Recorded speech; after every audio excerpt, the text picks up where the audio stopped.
దోస, ఇడ్లీ, రవ్వ దోస దేనికైనా ఈ పచ్చడి సూపర్‌గా ఉంటుందండి.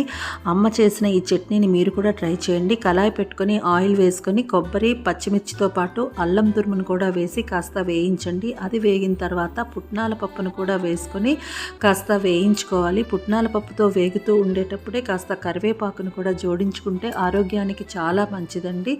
అలా వేగిన దాన్ని పక్కన పెట్టుకొని చల్లారనిచ్చుకొని కల్లుప్పును కూడా వేసుకొని పక్కన పెట్టుకోవాలి. మిక్సీ తిప్పుకునేటప్పుడు చింతపండుకు బదులు పెరుగుని జోడించి మిక్సీని తిప్పుకోండి. ఇంకా పచ్చడి రెడీ అయిపోతుంది. దానికోసం అని చెప్పి పోపుకి ఇప్పుడు మళ్ళీ మనం రెడీ చేసుకుందాము. కళాయి పెట్టుకొని ఆయిల్ వేసుకొని ఆవాలు, జీలకర్ర, మినపప్పు, శనగపప్పుతో మీరు పోపుని వేయించుకొని ఆ వేగిన పోపుని పచ్చడిలో కలిపేసుకుంటే టేస్టీ పచ్చడి అయితే రెడీ అయిపోతుంది. దీని ఫుల్ వీడియో లింక్ నేను డిస్క్రిప్షన్లో ఇస్తాను, అలాగే ట్యాగ్ చేస్తాను. చూడండి, మీరు ట్రై చేసి ఎలా వచ్చిందో నా కామెంట్ సెక్షన్లో పెట్టి చెప్పేసేయండి. వీడియో నచ్చితే లైక్ చేసేసేయండి. Bye, thank you.